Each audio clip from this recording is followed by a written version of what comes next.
하나님 주시는 말씀 야고보서 1장 19절에서 27절 말씀 우리 한 절씩 교독하겠습니다. 제가 먼저 19절 말씀 보겠습니다. 내 사랑하는 형제들아, 너희가 알지니 사람마다 듣기는 속히 하고 말하기는 더디하며 성내기도 더디하라.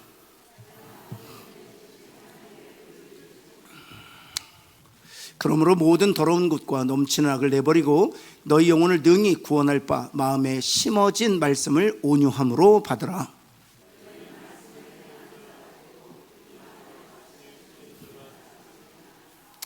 누구든지 말씀을 듣고 행하지 아니하면 그는 거울로 자기의 생긴 얼굴을 보는 사람과 같아서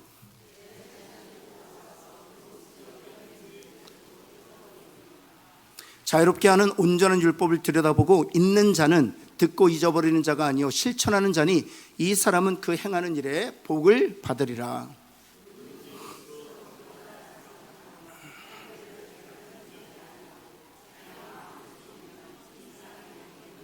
같이 읽겠습니다.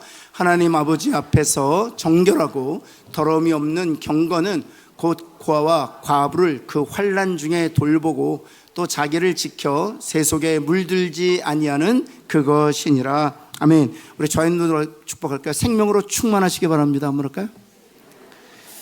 네, 사망은 다 사라지고 생명으로 가득 찬 그런 가정, 그런 삶 되시기를 예수님 축원합니다. 우리가 작물을 키워 보아도요, 생명이 없으면 어때요? 벌써 말라 비틀어져 있잖아요. 외견상으로도 생명이 없구나 이게 느껴져요. 그러니까 생명이 있는 작물들은요, 빛깔이 달라요. 빛깔이. 여러분 그 봄에 그 싹이 나는 그 연두색 한번 보셨어요? 그 연두색은요, 보면 와, 생명으로 충만하다 그런 느낌이 들어요. 근데 가을에 다 말라 비틀어져 있는 떨어진 낙엽들은 어떻습니까? 생명이 더 이상 보이지 않잖아요. 여러분 가장 무서운 낙엽이 젖은 낙엽이래요. 젖은 낙엽은 떨어지지도 않아요. 여러분 젖은 낙엽으로 살면은요, 생명도 얻지를 못합니다. 맺지도 못합니다. 그러나 되게 귀찮아요. 우리 옆에 있는 분, 젖은 낙엽은 되지 맙시다. 한번 할까요? 네, 정말 연두색 같은 생명으로 충만한, 보기에도 너무 사람을 기쁘게 하는 그런 연두색 같은 생명이 충만한 나무들 다 되시기를 예수님 축원합니다. 오늘은 사실 그 얘기를 하고 있어요. 오늘 야고보서 19절에서 27절은 어떻게 하면 우리가 생명으로 충만할 것인가. 우리가 지난주에 지난주죠, 우리가 유혹과 관련해서 함께 말씀을 나누었거든요. 유혹. 우리가 1장 1절부터 12절까지는 시험에 대해서 말하고 있지만 13절부터 18절까지는 유혹에 대해서 말하고 있다. 시험으로 번역되어 있지만 1절부터 11절에 있는 시험은 테스트라고 되어 있고요. 그 다음에 13절부터 18절까지는 템테이션이라고 되어 있습니다. 시험과 유혹은 완전히 다릅니다. 하나님께서 우리를 시험하실 수 있어요. 그러나 하나님께서는 우리는 유혹하실 않는다는 사실입니다. 왜냐하면 하나님의 성품 때문에, 하나님은 거룩한 하나님이시죠. 그렇기 때문에 이 거룩이란 무엇인가, 악에게 시험을 받지도 않으시지만 또 악을 가지고 사람을 유혹하지도 않으시는 분. 그래서 하나님의 성품상 어느 누구도 유혹하실 수 없다. 악에 영향을 받지도 않지만 악으로 사람들에게 영향을 주지도 않으신다. 이게 하나님의 거룩한 성품, 하나님의 성품 때문에 그러하다는 것입니다. 그래서 우리가 시편을 보면 하나님은 선하시고 의로우시다라고 얘기해요. 그것이 영원하다라고 얘기하지 않습니까? 그 영원이라는 개념은 현재 시점으로부터 알 수 없는 미지의 시간을 의미하는 것이 아니라, 그 영원이라는 것은 과거, 현재, 미래 전체를 말하는 거예요. 다시 말해서 이렇게 쉽게 설명할 수 있습니다. 하나님께서는 한순간도 선하지 아니하실 수 없다, 이런 뜻이에요. 하나님은 단 한순간도 의롭지 아니하실 수 없다는 것입니다. 그것이 바로 하나님의 성품인 것이죠. 따라서 하나님은 악에게 영향도 받지 않지만 악을 통하여 사람에게 영향 주지도 않는다는 사실입니다. 따라서 우리가 유혹을 받아서 시험이나 환난을 당하는 이유가 있다면 우리의 욕심 때문이다. 한번 할까요? 이게 당신의 욕심 때문입니다. 한번 할까요? 그렇죠. 우리의 욕심 때문에 환난을 당하는, 우리의 욕심 때문에 고난을 당하는 것입니다. 우리가 그렇게 고난과 환난을 당한 이유가 있다면 우리의 욕심 때문이라는 거예요. 여러분, 그래서 우리가 이런 얘기를 흔히 그러잖아. 그때 그런 선택을 하지만 않았었으면 이런 얘기 하지 않습니까? 그때 무슨 선택을 한 거예요? 욕심에 이끌려 하나님의 뜻을 떠나 내 뜻대로 선택한 결과가 지금 요 모양 요 꼴이 간 거거든요. 여러분, 그래서 우리가 환난을 당하고 시험을 당하고 때로는 정말 모든 것을 잃어버리기도 하고요, 때로는 완전히 관계가 깨어지기도 하고요, 때로는 정말 전혀 예상치 못했는데 정말 내 개인적인 삶에 환난을 당하기도 합니다. 근데 사실 거슬러 올라보면 그때 그 욕심에 이끌려 하나님의 뜻이 너무나도 분명한데도 불구하고 내 뜻을 쫓아 살다가 그렇게 요 모양 요 꼴이 된 것이거든요. 그래서 야고보서 1장을 통해 계속 말씀하시는 것입니다. 욕심에 이끌려 살면 그것이 죄가 되고, 그리고 그것이 죄가 된 줄 알았는데 거기서 돌이키지 아니하면 그것이 바로 사망의 자리가 된다라고 말하고 있는 거예요. 사랑하는 성도 여러분, 욕심에 이끌려 죄가 되었을 때 돌이키는 저와 여러분 되기를 간절히 소원합니다. 제가 지난주에 함께 말씀 나누면서 집에 돌아가면서 그 생각이 들었어요. 기도하면서 그런 생각이, 다윗의 말씀을 좀 드렸어야 되겠는데 그런 생각이 들었어요. 다윗이 욕심에 이끌려 죄를 짓지 않았습니까? 그런데 이걸 기억하셔야 돼요. 사망의 문턱에서 돌아설 수 있었다는 거예요. 사망의 문턱에서 돌아설 수 있다는 거예요.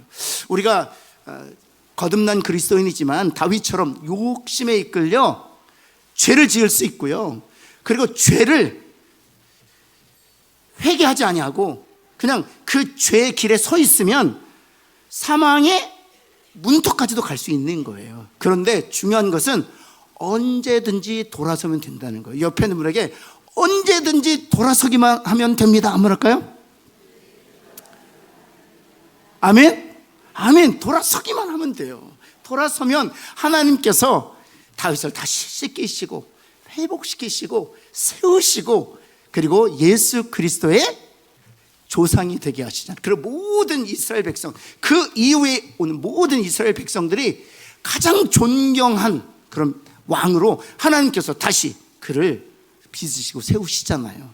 그래서 실수해도 괜찮아요. 돌이키기만 하면 되는 것이죠. 여러분, 그런데 그 전에, 그렇다면 어떻게 하면 우리가 욕심에 이끌려 죄를 짓지 않을 수 있을까? 그게 어떻게 내 안에 욕심들이 있거든요. 그런데 미끼를 물어서 죄에 빠지지 않을 수 있을까? 죄의 수렁에 우리가 빠지지 않을 수 있을까? 이제 그 얘기를 사실은 오늘 19절부터 27절까지 하고 있는 거예요. 여러분, 지난주에 어떤 얘기를 했냐면 마지막 부분에 그 세 가지가 있다 그랬어요. 그 유혹에 이끌려, 욕심에 이끌려 죄를 낳고, 또 죄가 장성해서 사망에 이르지 않기 위해서 세 가지가 있다. 여러분, 얼굴 보니까 하나도 기억 못 하시는 것 같아요. 예, 괜찮아요. 그래서 제가 첫 번째 세 가지만 좀 또 잊어버릴 테니까 괜찮아요. 제가 다음 주에 또 말씀드릴게요. 첫 번째는 무엇인가 하면 하나님을 신뢰해야 된다. 그 순간에 하나님 신뢰해야 된다 하는 거예요. 여러분 한번 따라할 거예요. 그 순간에도 하나님 신뢰합시다. 내 욕심에 이끌려 죄를 졌거든요. 그래서 사망의 음침한 골짜기를 걷고 있어요. 내 욕심에 이끌려 죄를 진 거예요. 다 내 잘못이에요. 그 순간에도 하나님을 신뢰해야 된다. 하나님은 여전히 나를 사랑하신다. 그 순간에도 하나님 나를 여전히 건지시기를 원하신다. 나를 회복시키기를 원하신다. 이 하나님에 대한 신뢰를 결코 저버려서는 안 된다는 거예요. 왜냐하면 우리가 욕심에 이끌려 죄를 져서 사망의 음침한 골짜기를 지나잖아요. 그럴 때 우리의 반응은 하나님은 나를 싫어하실 거야, 하나님은 나를 버리셨어 라고 하나님에 대한 신뢰를 하나님에 대한 신뢰가 깨지면 우리는 어느 누구로부터도 도움을 받을 수가 없어요. 나는 나를 구원할 수 없어요. 내 주변에 있는 사람도 나를 건져낼 수가 없어요. 오직 하나님만 나를 구원하실 수 있는 줄을 믿습니다. 그러기에 그 순간에도 우리는 내 실수와 내 유혹을 따라 죄의 수렁에 빠져 사망의 음침한 골짜기를 가게 되었을지라도 하나님이 나를 건져내시기를 원하신다라는 하나님에 대한 선함과 의로움을 전적으로 신뢰해야 된다는 거예요. 그때 우리가 무엇을 바라보아 합니까? 우리가 죄인 되었을 때 자기 아들을 아끼지 아니하시고 또 그리스도께서는 우리가 죄인 되었을 때에 십자가 죽으심으로 하나님께서 우리에 대한 자기의 사랑을 확증하셨잖아요. 다시 말해서 십자가를 바라봐야 돼요. 십자가 바라보고 지금도 하나님께서는 내 실수와 내 죄로 인하여 이 모양 이 꼴이 되었지만 나를 건지시고 구원하시고 회복시키시고 온전케 하시길 원하신다라는 하나님에 대한 신뢰를 저버려서는 안 돼요. 그 신뢰를 꼭 붙드시는 저와 여러분 되기를 예수님을 축원합니다. 주변에 있는 사람, 배우자가 그럴 수 있어요.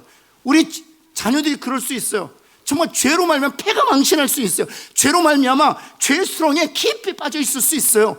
그러나 하나님께서 그들을 건지시기를 원하신다는 이 하나님에 대한 신뢰가 우리 가운데 있어야 돼요. 그런 신뢰를 굳게 붙드시기를 예수님은 축원합니다. 바로 그 얘기를 하고 있는. 두 번째는 무엇을 얘기를 하느냐, 우리가 욕심에 이끌려 죄를 짓지 않기 위해서는 우리 생각을, 우리의 감정을, 우리의 마음을 선한 것들로만 채워야 된다는 거예요.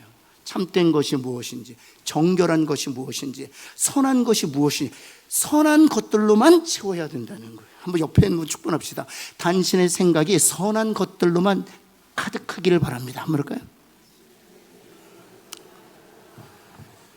여러분, 죄는 어떻게 짓냐? 내 욕심이 미끼를 물 때 죄를 짓는다고 그랬어요. 따라서 내 안에 욕심이 제거돼야 돼요. 이 욕심을 밀어낼 수 있는 강력한 힘은 어디에서 오느냐? 선한 것들이에요. 이제 그래서 오늘 본문에서 그 선한 것들이 말씀에서 온다, 그것을 지금 말해주고 있는 거거든요. 그래서 선한 것들로 가득 채워야 돼요. 여러분, 내 안에 죄에 대한 생각을 갖고 있잖아요. 그럼 그 생각이 현실이 된다는 거 아세요? 생각만 갖고 있으면 사단이 언제든지 그 기회를 우리한테 제공합니다. 그 죄를 행동으로 옮길 수 있는 기회를 딱 제공합니다. 그리고 우리에게 여전히 우리 안에 있는 그 욕심이 그 기회를 만나서 그 길길을 탁 무는 거예요. 여러분, 아니 목사님 어쩌다가 실수해, 이런 거 아니에요. 다 생각 속에. 옆에 있는 거는 한번 어쩌다가는 변명입니다. 한번 할까요? 이미 오랫동안 묵상하고 오랫동안 생각하고 있었어요. 그런데 사단이 알아요. 내가 무엇을 묵상하고 있는지 안다니까요. 내가 무엇을 골똘히 생각하고 있는지 안다니까요. 그래서 사단이 기회를 제공하는 거, 그 죄를 지을 수 있도록 그 기회를 제공하는 거예요. 그때 우리는 늘 생각하고 있었기 때문에 행동으로 옮기는 건 너무 쉬워져요. 그래서 말씀하시는 거예요. 선한 것들로 채워라 말하는 거예요. 여러분, 우리가 욕심이 제거될 수 있을 정도로 선한 것들로 가득 채우시기를 예수 그리스도의 이름으로 축원합니다. 축원합니다. 그래서 부정적인 것 생각하시면 안 돼요. 원망이나 불평들을 가슴에 두고 있으면 안 돼요. 욕심이나 탐욕들을 가슴에 두고 묵상하면 안 돼요. 왜냐하면 사단은 언제든지 그것을 행동으로 옮길 수 있는 기회를 제공할 거니까. 그래서 선한 것들로 용서할 수 있는 마음, 그리고 하나님을 사랑하는 마음, 그리고 경건과 관련된 것들을 내 마음에 품고 있어야 돼요. 세 번째가 무엇인가 하면, 그래서 말씀 안에서 살아야 한다라고 얘기하는 거예요. 하나님을 신뢰하고, 두 번째는 선한 것들을 가득 채우고, 세 번째는 그래서 말씀 안에 살아야 합니다라고 말하는 거예요. 사랑하는 성도 여러분, 옆에 있는 분 한번 축복합시다. 말씀 안에서 삽시다. 한번 할까요? 한 번 더. 드라마 안에서 살지 말고,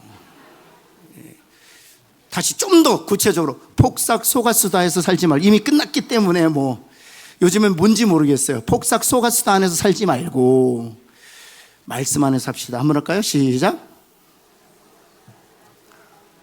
제가 신문 보니까 폭삭 속았수다를 4-5번 보는 정주행 하시는 분들이 있대요. 여러분, 폭삭 속았수다 보시면서 눈물 흘리셨죠? 네, 눈물 안 흘리셨어요.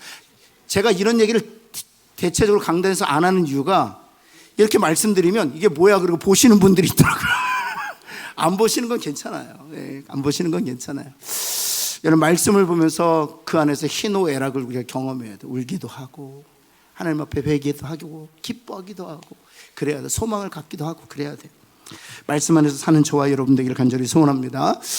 여러분, 그렇다면 오늘 1장 19절에서 27절 말씀 안에서 사는 것이 무엇이냐를 가르쳐 주고 있어요. 제가 빨리 좀 말씀드리도록 하겠습니다. 첫 번째, 하나님의 말씀을 받기 위해서는 우리의 마음을 다음과 같이 준비해야 된다는 사실입니다. 하나님의 말씀 안에서 살기 위해서는 우리의 마음을 다음과 같이 준비해야 된다. 첫 번째, 그래서 19절부터 21절까지가 하나님 말씀 안에서 살기 위해서 우리가 준비해야 될 마음의 자세를 말하고 있어요.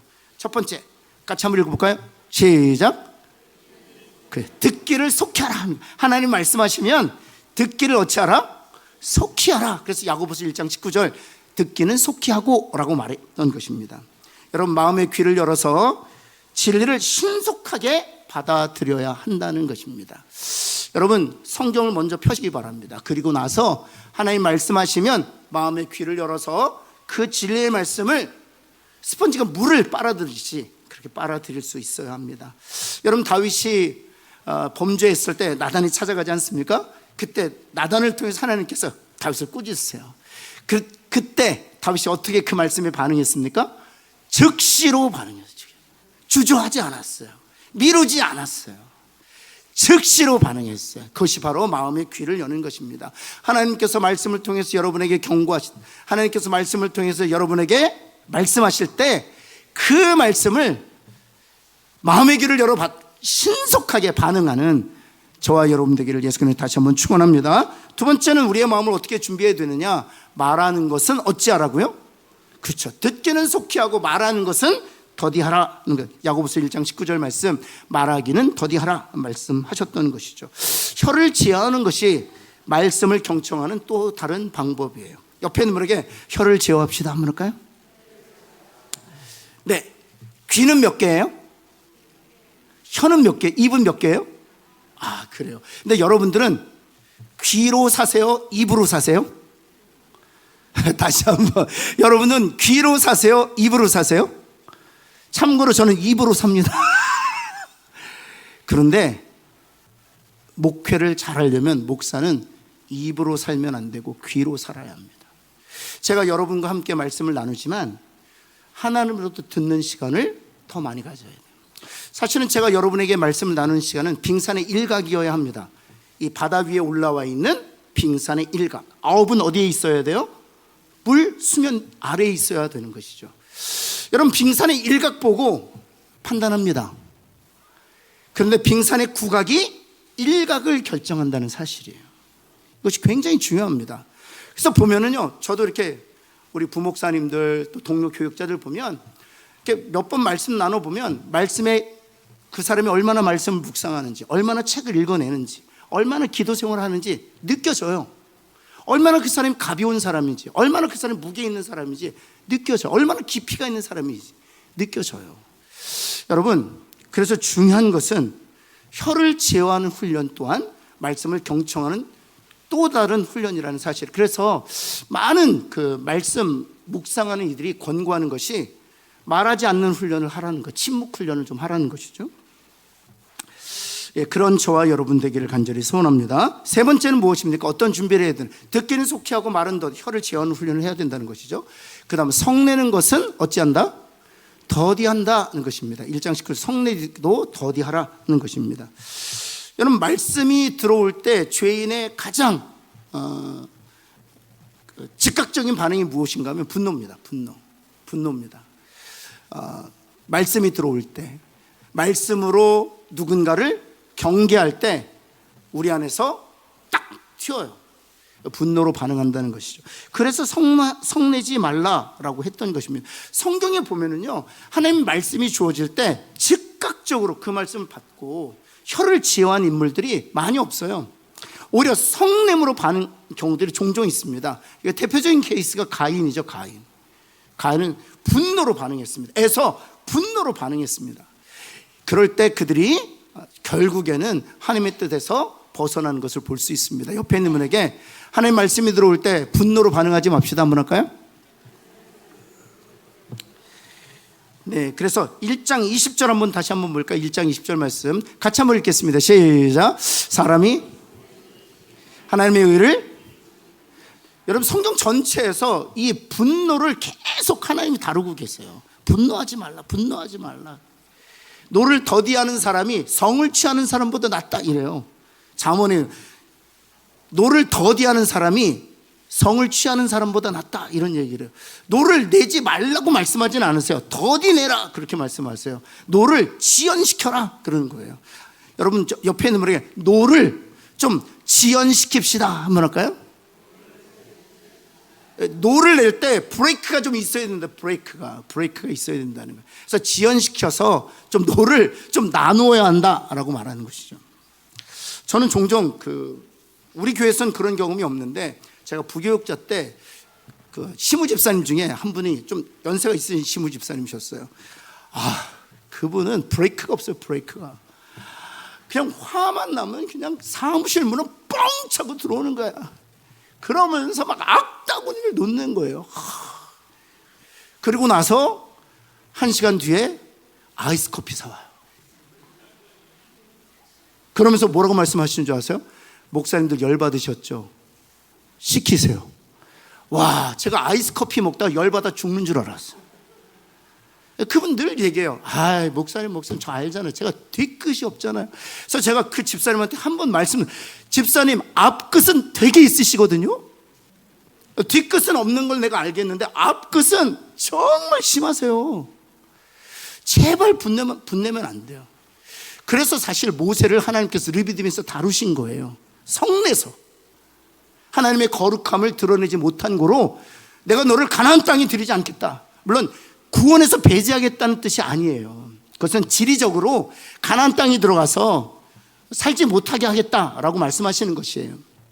왜냐하면 분냄으로 말미암아 하나님의 그 거룩한 의를 모든 사람들로 하여금 볼 수 있는 기회를 놓쳤기 때문에. 여러분 왜 그러냐 하면 이스라엘 사람들 중에서도 몇몇은 자기들이 볼 때에도 이스라엘 같은 동료들이 너무한 거예요. 만나주셨죠. 매출하게 주셨죠. 말씀을 달게 하셨죠. 신의 산에서 율법을 주셨죠. 불기둥과 구름기둥으로 인도하셨죠. 여러분 불기둥이 뭡니까? 사막 기온은 너무 춥잖아요. 마이너스 내려가 따뜻하게 해주시잖아요. 구름기둥은 또 무엇입니까? 여러분 사막 기후가 얼마나 뜨겁습니까? 45도씩 올라가는 그 뜨거운 열기를 구름기도 가려주시잖아요. 단순히 인도하시는 것뿐만 아니라 사막에서 그들을 보호해 주신 것이거든요. 그래서 나중에 보면은요, 옷 한 벌이 헤어지지 않았다라고 그들이 간증을. 어떻게 옷 한 벌을 40년 동안 입었는데 헤어지지 않습니까? 누가 보호해 주셨기 때문이에요? 그렇죠. 마모되지 않도록 하나님께 특별한 간섭하신 것이거든요. 그래서 신발 한쪽 옷 한 벌로 40년을 지냈다 이렇게 얘기하고 있어요. 하나님이 특별히 은혜를 베푸신 거예요. 그래서 이스라엘 백성들 중에서도 이런 생각을 갖고 있었던 사람들이 많았어요. 해도 너무한다. 어떻게 하나님께서 지금까지 우리를 보호하시고 먹이시고 입히시고 우리의 필요한 모든 걸 공급하셨는데 르비딤에서 어떻게 하나님을 그렇게 원망할 수 있냐. 모세가 화만도 하지. 그런데 모세가 모세가 화낼 만도 하지. 그런데 모세가 화를 내지 않는 거예요. 지금이 모세가 화낼 순간인데 화를 안 내는 거예요. 여전히 사랑하는 거예요. 마찬가지예요. 우리 김권사님이 화낼 만한데 근데 김권사님 화를 안 내시는 거예요. 박장로님이 이쯤이면 정말 인내심이 바닥이 나서 화를 낼 만한데 근데 화를 안 내시는 거예요. 여러분 왜 그러죠? 그래서 하나님의 의를 나타내라는 거예요. 우리도 다 알고 있어요. 그런데 그때 그 순간 분노하지 말라는 거예요. 하나님의 사랑으로 용서하고 하나님의 사랑으로 용납하고 하나님의 사랑으로 끝까지 인내해야 된다는 거예요. 그럴 때 하나님의 의를 온전하게 이룰 수 있다는 거예요. 사랑하는 성도 여러분, 그런 저와 여러분 되기를 예수 그리스도의 이름으로 다시 한번 축원합니다. 성내는 것 더디하는 이게 말씀을 받는 우리들의 자세여야 한다는 거예요. 성내면 말씀을 다 잃어버리는 것이 되기 때문에. 4번 무엇입니까? 모든 더러운 악을 버리는 것, 모든 더러운 것을 버리는 것. 1장 21절은 너무나 당연하죠. 모든 더러운 것을 내버린다. 왜냐하면 그 모든 더러운 것이 말씀이 들어올 때 우리의 마음의 귀를 막기 때문입니다. 마음의 귀를 막기 때문입니다. 그래서 악한 것을 버려야 한다는 것입니다. 심지어는요, 우리 안에 더러운 것이 있잖아요. 말씀을 읽잖아요. 말씀이 은혜가 돼요. 말씀이 나의 문제를 드러내는 것을 알아요. 근데 내 마음에 더러운 것이 있으면 하나님의 말씀이 옳은데도 그 말씀에 순종하고 싶지 않아요. 왜냐하면 내 안에 더러운 것이 가득하기 때문이에요. 그래서 이 더러운 것들이 제거돼야 하나님의 말씀을 말씀대로 듣고 즉각적으로 반응하고 순종한다는 거예요. 여러분, 그리고 5번 한번 볼까요? 똑같은 넘치는 악을 버려라. 그렇죠. 넘치는 악. 이게 재밌어, 표현이. 악이 어떤 상태에 이르렀다는 거예요? 넘치는 거예요. 그냥 악이 대표적으로 누군가 하면 요셉의 형제들이에요. 그냥 더러운 것이 마음 안에만 있는 것이 아니라 이 악이 넘쳐나는 거예요. 다윈 역시 마찬가지입니다. 악이 있었어요. 근데 이 악이 넘쳐나는 거예요. 여러분, 우리아를 죽이기까지 하잖아요. 이 악이 넘쳐나는 상태에 이르도록 악을 방임하지 말라는 거예요. 사랑하는 성도 여러분, 이 악이 넘쳐 흐르도록 이 악을 방임하는 그런 어리석고 절망적인 사람들 되지 아니하시기를 예수께서 축원합니다. 이게요, 다 불신자 얘기가 아니에요. 다 신자의 얘기예요. 우리 김신자 집사님 얘기 아니에요. 다 불신자의 얘기가 아니라 우리 성도들의 얘기란 말이에요. 보세요. 말하는 것, 더디 못하는 것, 성내는 것, 모든 더러운 것, 넘치는 악, 다 우리들 얘기예요. 우리 예수 믿는 사람들 얘기예요. 왜 말씀을 받고도 그 말씀의 은혜를 누리지 못하는, 말씀이 주는 그 복을 누리지 못하느냐, 그 말씀이 역사하는 그 능력을 우리가 체험하지 못하느냐? 성내기 때문이에요. 분노하기 때문이에요. 다 그래서 말씀을 다 쏟는 거예요. 더러운 것 때문이에요. 말씀하시는데도. 그래서 은혜는 받지만 그 말씀에 즉각적으로 순종할 기회를 놓쳐버리는 거예요. 넘치는 악으로 인해서 말씀이 역사할 수 있는 공간을 완전히 제거하는 것이죠. 네, 두 번째 한번 볼까요? 두 번째, 그렇다면 말씀을 받기 위해서는 다음과 같은 태도, 아까는 마음밭을 얘기했는데 이제는 태도를 말하고 있어요. 두 가지를 말하고 있는데요. 첫 번째 한번 읽어볼까요? 같이 한번. 어떤 태도로 말씀을 받아야 되는, 같이 한번 읽겠습니다. 시작. 겸손히 받으라 하는 거예요. 1장 21절 말씀 한번 같이 한번 읽을까요? 1장 21절은 시작. 너희 영혼을 능히 구원할 바 마음에 심어진 말씀을 온유함으로 받으라. humbly accept라고 그랬거든요. 그래서 낮은 마음으로 받아들이라 말하고 있는 거예요. 여기에 보면 우리 영혼을 능히 구원할 말씀이라고 하는 거죠. 우리 안에 심어진 말씀은 우리를 능히 구원하는 능력의 말씀인 줄을 믿습니다. 그 능력의 말씀이 우리 안에 있기 때문에 그 능력의 말씀이 우리에게 말할 때 온유함으로 받으라는 거예요. 온유함으로 받으라는 거예요. 우리 한번 사도행전 17장 11절 말씀에 보면 온유함으로 받는 것이 무엇인지를 잘 설명해 주고 있어요. 같이 한번 읽겠습니다. 시작.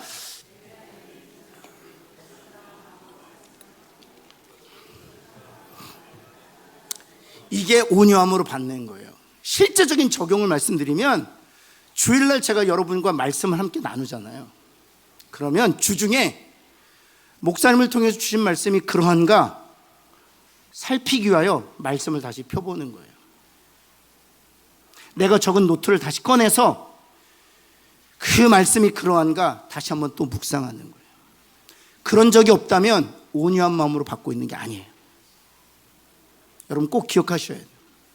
여러분 꼭 기억하셔야 돼요.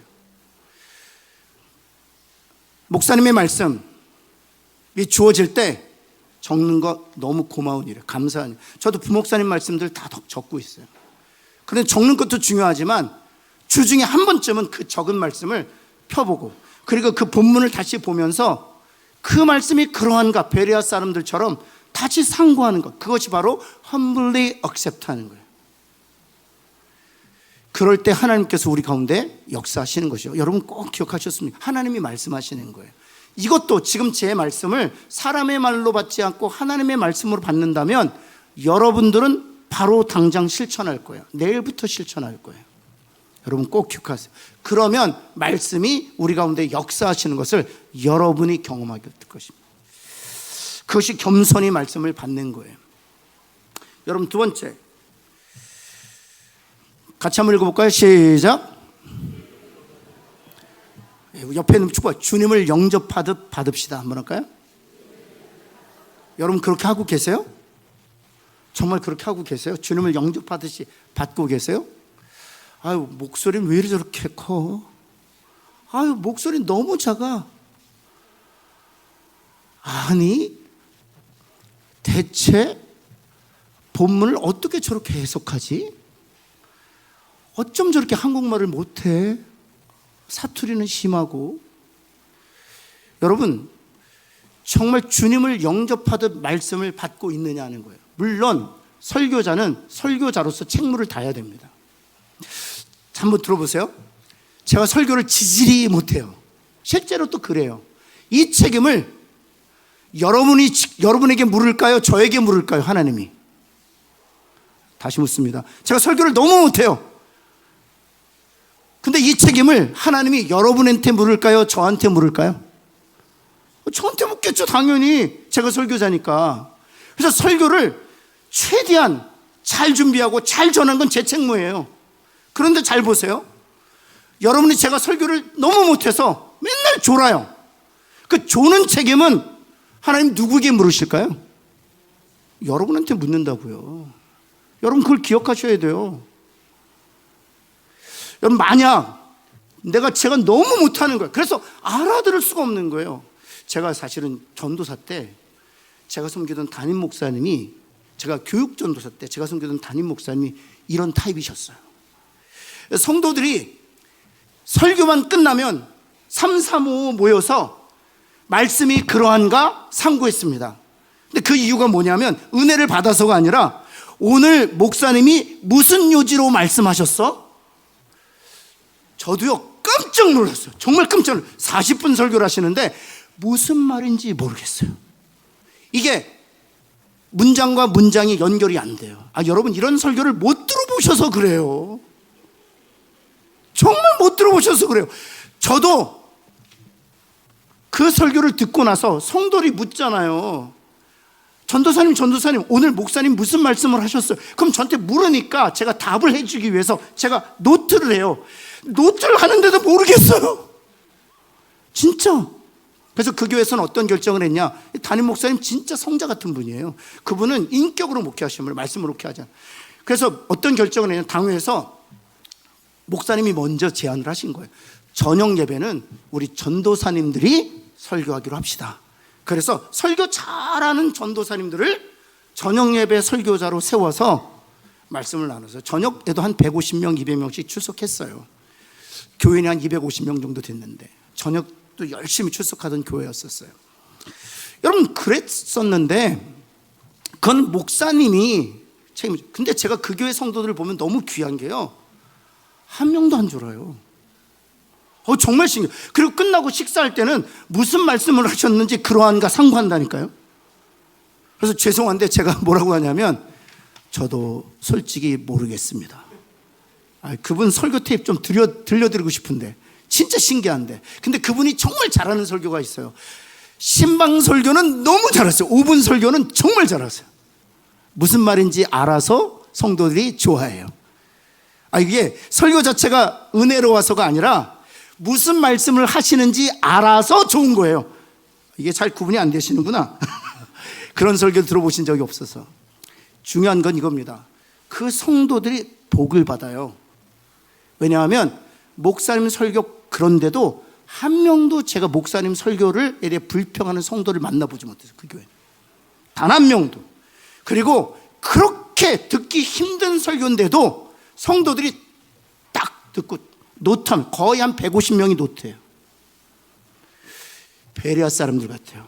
여러분 하나님 보실 때 하나님도 왜 설교 듣는 귀가 왜 없으시겠어요? 하나님 들으실 때도 아마 난 네 설교를 못 알아듣겠다 그러실 거예요. 그런데도 성도들이 정신 똑바로 차리고 말씀을 하나님 말씀으로 받는 모습을 보면 하나님이 누구를 기뻐하실까요? 그 성도를 잘하는 설교를 잘 듣는 거는요 누구나 할 수 있어요. 한번 옆에 있는 분에게 한번 할까요? 잘하는 설교를 잘 듣는 건 누구나 할 수 있다 한번 할까요? 누구나 할 수 있어요. 못하는 설교를 잘 듣는 게 그게 기술이에요, 기술. 여러분 하셔야 돼요. 여러분 못하는 설교를 하나님 말씀으로 잘 받는 성도들은 그게 쌓이면 하나님이 축복하시는 거예요. 그게 중요한 거예요. 그게 잘하는 설교를 잘 듣는 게 뭐가 어렵습니까? 진짜 어려운 건 못하는 설교를 하나님의 말씀으로 천둥같이 들을 때 하나님이 그를 축복하시는 거죠. 그러니까 오늘도 기도하세요. 우리 교회 교육자들을 못하는 설교하게 해달라고. 웃자고 하는데 안 웃으니까 넘어가겠습니다. 네. 왜냐하면 데살로니가전서 2장 13절 말씀 볼까요? 이래서 그런 거예요. 왜 주님을 영접하듯이 받아야 되느냐? 같이 한번 읽을까요? 시작. 하나님의 말씀으로 받으니 그랬잖아요. 하나님의 말씀을 받으니 그 다음에 시작. 이 말씀이 역사한다 그러잖아요. 이 말씀이 역사한다. 근데 이 말씀이 뭡니까? 바로 위에요.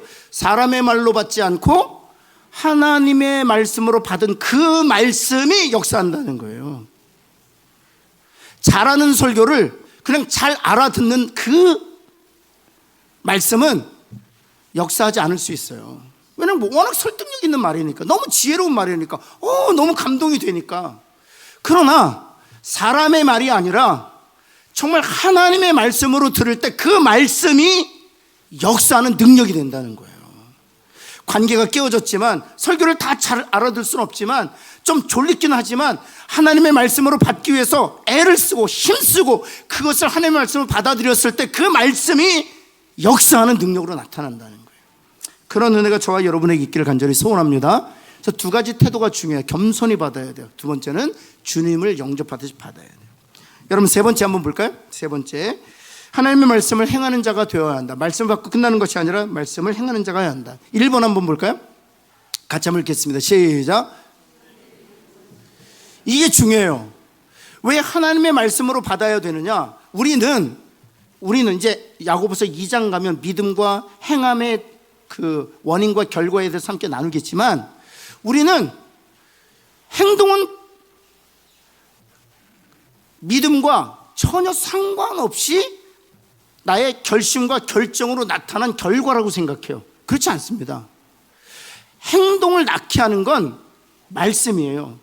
이 말씀이 내 안에서 하나님의 말씀으로 천둥같이 들리면 그 말씀이 우리를 행동으로 나아가게끔 우리를 이끌어 준다는 거예요.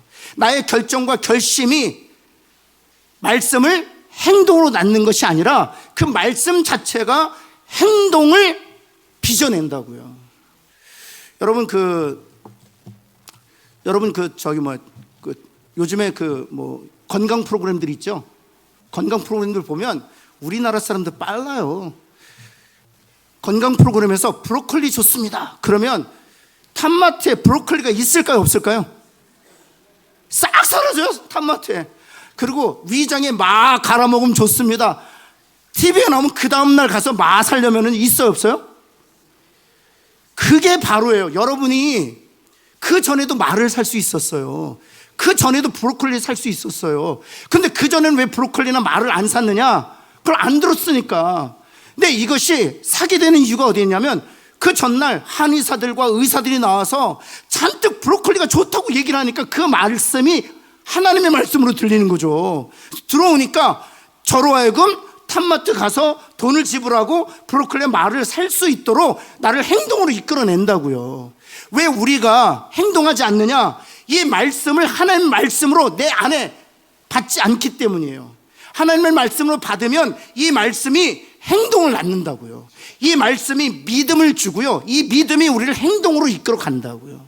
그래서 하나님의 말씀으로 받는 게 중요해요. 그래서 우리가 기도해야 돼요. 하나님의 말씀으로 받게 하여 주옵소서. 하나님의 말씀으로 들리면, 하나님의 말씀은 내 마음을 사로잡으면 우리로 하여금 움직이게 한다고요. 그런 은혜가 저와 여러분에게 있기를 간절히 소원합니다. 그래서 야고보서 1장 22절 한번 볼까요? 1장 22절, 너는 말씀을 어찌하는 자가 되고 행하는 자가 된다. 그래야 그 말씀이 사람의 말로 듣지 않고 하나님의 말씀으로 들었다는 것을 그 행함이 증명해 준다는 거예요. 아니 목사님 저는 사람의 말로 듣지 않고 하나님의 말씀을 늘 들어요. 그런데 하나님께서 우리에게 뭐라고 말씀하시냐? 그래? 내가 볼 땐 사람의 말로 듣고 있는데? 왜요? 저는 하나님의 말씀으로 받고 은혜를 받는. 너 행동으로 움직이지 않잖아. 하나님의 말씀은 행동이란 결과를 반드시 가져오는데, 너는 행동이란 결과가 없는 것을 보니 사람의 말로 받고 있어 라고 말하고 있는 거죠. 그래서 하나님의 말씀으로 받았다는 것을 것이 무엇으로 증거되느냐? 행함으로 증거된다는 거예요. 여러분, 지금 제가 지난번에 말씀드렸지만 진짜 불이 났어요. 진짜 저를 한번 보시죠. 진짜 불이 났어요. 성도 여러분, 불이 났어요. 그러면 지금 당장 어떻게 해야 됩니까? 나가야 되잖아요. 근데 불이 났어요. 근데 여러분들 아멘 그러고 앉아 계세요. 그럼 뭡니까? 불이 났다는 것을 안 받는 거죠. 사실로 받지 않는 거죠. 하나님의 말씀을 사실로 받고 그 말씀이 역사하는 능력이라고 믿었으면 행동으로 나타난다니까요. 그래서 사람의 말로 받지 않고 하나님의 말씀으로 주님을 영접하듯이 받았다면 반드시 그것은 행동으로 나타나야 되는데, 행동으로 나타나지 않은 것을 보니 말씀을 주님을 영접하듯 영접하는 것도 아니고 하나님의 말씀으로 받은 것도 더더욱 아니며 사람의 말로 받았을 뿐이다 라고 말하고 있다는 거예요. 무슨 얘기인지 아시겠죠? 그만큼 행동은 중요하다는 거예요. 두 번째, 행함 없는 자신을 속이는 거예요. 이게 정말 중요해요. 우리는 하나님의 말씀을 받고 은혜 받았다고 생각해요. 감동 받았다고 생각해요. 다 이해되고 새로운 지식을 알았다고 생각해요. 그러나 그 말씀대로 살지 않는다면 바로 여러분 자신을 속이는 것이라고. 나는 말씀의 사람이다. 나는 말씀에 순종하는 사람이다. 나는 말씀의 능력을 알고 있다 라고 스스로를 기만하고 스스로를 속이는 자가 되었다는 거예요. 실은 말씀 안에서 살지 않음에도 불구하고 내가 마치 말씀 안에 사는 것처럼 나 자신을 자위하고 있다는 거예요. 스스로 속이고 있다. 이것이 가장 무서운 거예요, 실은. 사랑하는 성도 여러분, 그래서 우리가 다시 처음으로 돌아가면 우리의 기도 제목은 이것이 기도 제목이 돼야 돼요. 하나님의 말씀에 들릴 때 사람의 말로 받지 않고 하나님의 말씀으로 받게 하여 주옵소서. 더 나아가서 주님을 영접하듯 그 말씀을 받게 하여 주옵소서. 그것만 되면 그 말씀이 믿음을 낳고 그 믿음이 행동을 낳게 되는 거예요. 그러면 그 말씀이 믿는 자 안에서 역사한다는 데살로니가서 2장 13절의 말씀처럼 그 말씀이 우리 가운데 역사하는 것을 우리의 눈으로 보게 될 거예요. 그런 은혜가 저와 여러분에게 있기를 예수 그리스도는 축원합니다.